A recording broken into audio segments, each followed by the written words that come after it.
Hello everyone, my name is Brendan Snyder. Thank you so much for joining me and welcome to another episode of New Music Finds number 65. So this is where I like to collect together all the different music that I've purchased over the past week, and I get it from different places like my local record stores, but also online retail like Amazon, eBay, and more. And for this past week here, I've got 10 new music finds to go through with you, which breaks down as 3 new releases, 1 reissue, and 6 from my local record store, Hit Up Tunes in Hoboken, New Jersey, and I'll run through that with you in just a bit. But before we do, if you're new to my channel and you haven't already hit the subscribe button, please click the button. Also leave a comment, hit like, all those things help support my channel. I would greatly appreciate it. And of course, as an added bonus, by subscribing, you'll be able to stay up to date on all that's going on in the world of music, just like this with New Music Finds, episode number 65. And so kicking things off, as we always do, we start with new releases, but we're going to jump back a bit because I had some things come in that came out a while back. And so the first thing up is the reissue, but it was a new release when it came out, and it's the Grassroots. They reissued their first 4 albums on a 2 CD thing. And somebody was asking, is this a digipack cardboard packaging or something? No, it's actually just a slipcase that goes over it. And so there you go, you do get a jewel case. This is just the cardboard piece that goes over it. But if you're not familiar with the Grassroots, really cool band from well, they started in the early 60s, middle 60s or so, and then went into the 70s, even the early 80s. And this one here captures their first 4 albums: Where Were You When I Needed You from 66, Let's Live for Today in 67, Feelings 68, and Lovin' Things 69. But as I said, so the band did continue releasing new material up through 82, and then the band itself, at least with lead vocalist Rob Grill, performed all the way up until his death in 2011. So long life for the band, not as long for the recording career. And in terms of their hits, it really was only these early 60s right into the early 70s here that they had any kind of success. But highly underrated band in my opinion. It was a band that I never knew much about and sort of discovered by accident and have really fallen in love with. And if you're a fan of bands from the 60s and early 70s, I highly recommend checking that out. All right, so then we've got another one that came out the week before, May 6th, that I only just received, which is this, Graham Nash, Live Songs for Beginners and Wild Tales. So as the title describes there, the first 2 albums, solo albums that Graham Nash, and of course Graham Nash coming from Crosby, Stills and Nash and the Hollies, but also of course a lot of great solo work. His first 2 solo albums, Songs for Beginners and Wild Tales, are performed live in their entirety. And I have to say, he does a really great job on these. Songs for Beginners is 1971 and Wild Tales 1974. So I wasn't quite sure what to expect with this. I think he's in his mid 70s, but he's sounding great on these here. And of course the backing band, it's got Shane Fontaine playing with him on guitar. I've been a fan of his for a while. He's done some solo albums. He originally was a backing musician for Bruce Springsteen in the early 90s. I'm sure he's had a career doing many other things since then, but that was how he came to attention for me. So nice to see him backing up Graham Nash here on this live one. All right, and now for the new releases that just came out this past Friday, May 13th.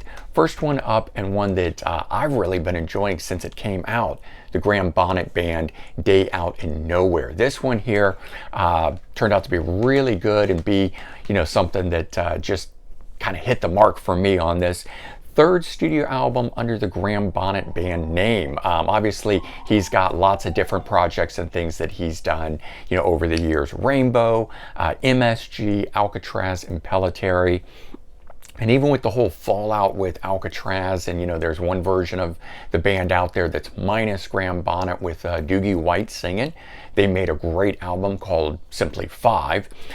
Graham Bonnet's going to be putting his own version of the band together, and at least he says so far the guitar player is going to be Jeff Loomis from Arch Enemy and Nevermore, so that's pretty cool. Jeff Loomis does guest on this album, and there's a number of really interesting guests on this album here, so you got some of that going going on, and then you got a cool backing band on this thing too. But you know, if you've enjoyed Alcatraz and any of these other projects that he's part of, and or the first two Graham Bonnet Band albums, you're going to really like this here. So the debut Graham Bonnet Band was 2016, and the second one, Meanwhile Back in the Garage, was 2018. So it's been 4 years since that. He did put out an Alcatraz album in the meantime.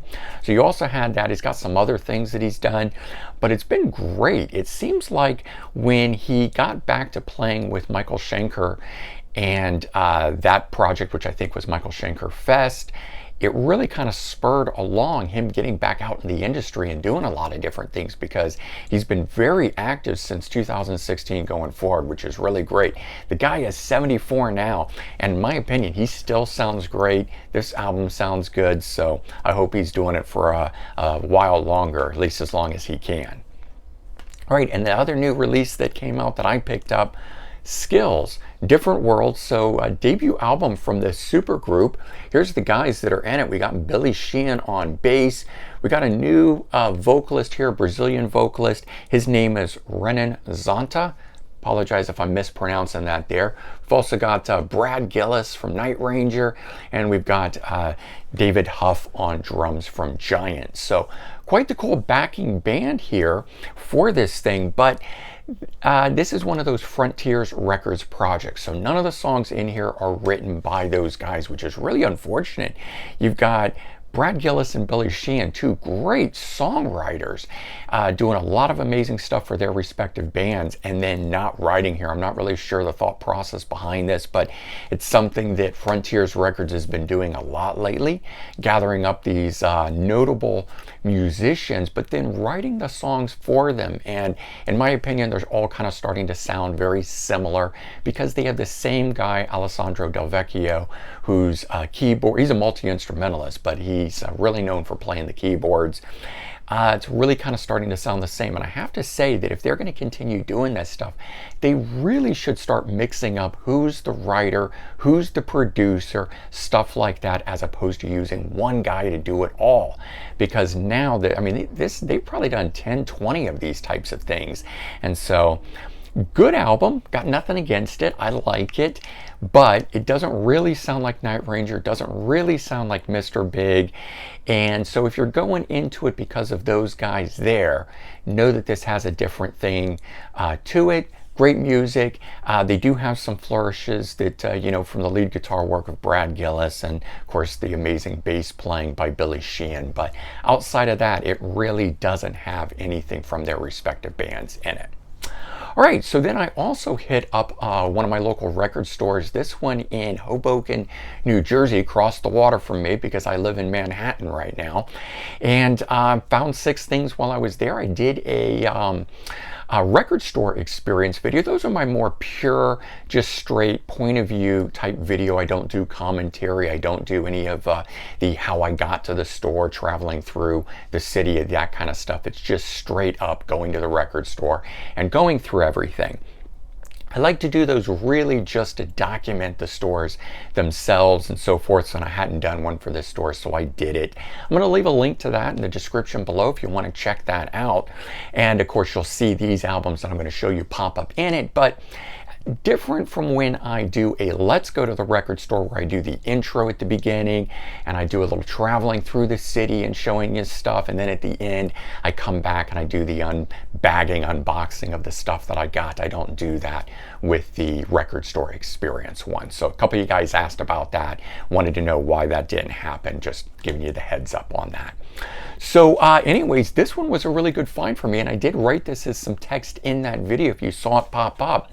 This one here is Slam & Gladys. They were a glam metal band from back in the day. I think their album might have come out in like 1992, right at the tail end of all of that, and so it kind of ran under the radar. This is their second album too, so reforming, you know, 30 years later. Maybe it came out in 1991, because this came out in 2021. But that one there coming out 30 years later. The band had only made the one album back in the day. This stuff sounds really good, almost as good as that stuff did from back in the day, so I was really surprised about that. And I didn't expect to find that. That was $7.99 brand new through them, and they had several copies, which is one of the things I like about this store. They do bring in new releases. Not a lot of these old school record stores do that. Most of these stores rely on the used releases, and if they're bringing anything new in, usually it's just reissues of things, and or focusing on vinyl, and of course a lot of these stores do, but this one here happens to also have a new release product on CD, which is a big CD fan like myself, and you guys, you know, certainly enjoyable. So starting with that, but then I did get 5 other, you know, actual used releases. This one was cool. R.E.M, the best of R.E.M, on the IRS label, so it's all the early era stuff going way back. And while now this is available, they have reissued the Chronic Town EP that they put out, their first release. This one here had a song, the first song on here, Carnival of Souls, comes from Chronic Town EP. And at the time, this was the only way to get it, so you couldn't get that as a release or so forth, so that was kind of cool. No other unreleased stuff or rarities or anything of that nature as part of this, but just a part, you know, one of the early collection releases that I didn't have by them. They've since put out several different collections and things. I've got another one from the IRS years called Singles, and they since have done another one after that. But anyway, just fleshing out the catalog, so to speak. Here's a cool find. Georgia Satellites, Another Chance. So this one is actually a single, but it's got 5 tracks on it, and 4 of them are non-LP songs. So that's why I picked it up. It's basically an EP, and we've got 2 of these that are studio tracks, Saddle Up and That Woman. Saddle Up is really good. Don't know how that didn't make the album. And then Nights of Mystery and I'm Waiting for the Man. Both of those live renditions from the Ritz in New York City.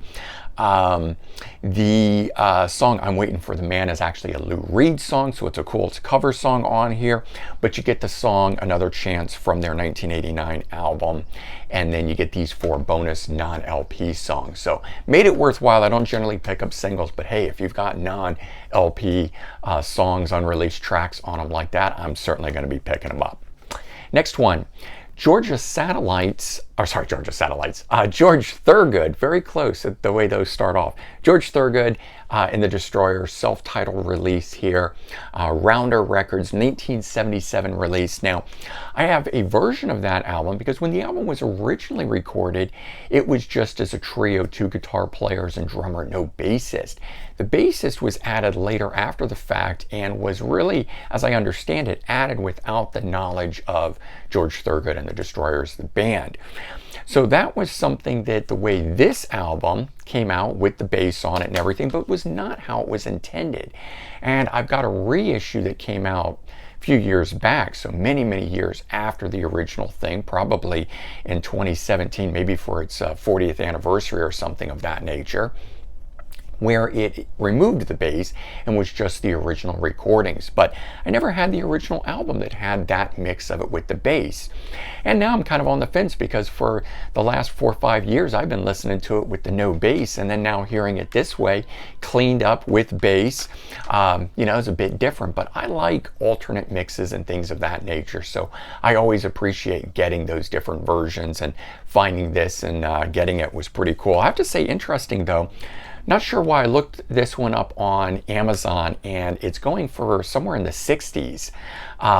There are other versions of this available and whatnot that are not that expensive, but this one here on Rounder Records, a reissue from '92, which was a remastering at the time, is like $63, $64 at the cheapest price. And I picked this thing up for, I don't know, $3, $4. So kind of cool to get it when you find out that it's, for whatever reason, more expensive like that. Also picked this up, Huey Lewis in the News, Time Flies, a best of, and I've got a different best of, But as I've mentioned this before, some of these later ones are just all hits, that kind of thing. This one here had 4 new tracks at the time. It came out in 1996 and featured 4 new songs on it. So I picked it up because I wanted those 4 new tracks that were on here. And one of these did appear later on an album called Plan B, and another one was for an aborted solo album that didn't happen, and that was kind of cool that ended up on here as well. You know, getting to check something like that out and finding out that Huey Lewis was going to record a solo album that didn't take place, and then the track turned up on here. Again, I like finding those kind of things out. Just makes it that much more interesting. All right, and then finishing off my Cher collection for the Geffen years, Love Hurts, 1991. I've got the 2 previous albums she did on Geffen, and I just happen to like that period of it. It's a much more polished, produced sort of it's not glam metal, but it is that more rock metal sound of that late 80s, early 90s style and sound than things she was doing before that period and after that period. But this one here, really good.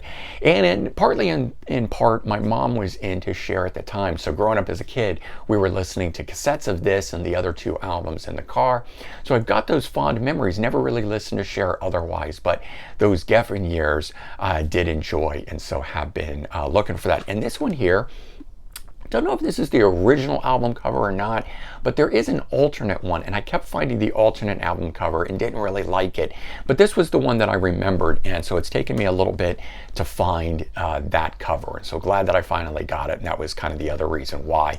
You may have seen it pop up on some of my other Let's Go to the Record Store videos and things. I had pulled it out when I came across it, but I didn't buy it because I was waiting for this album cover. Anyway, there you go. That is 10 new music finds as part of episode number 65.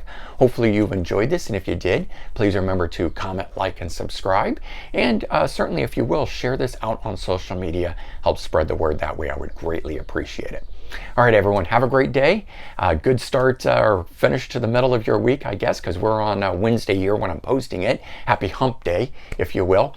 Take care, and I'll talk to you all real soon. Bye-bye, everyone.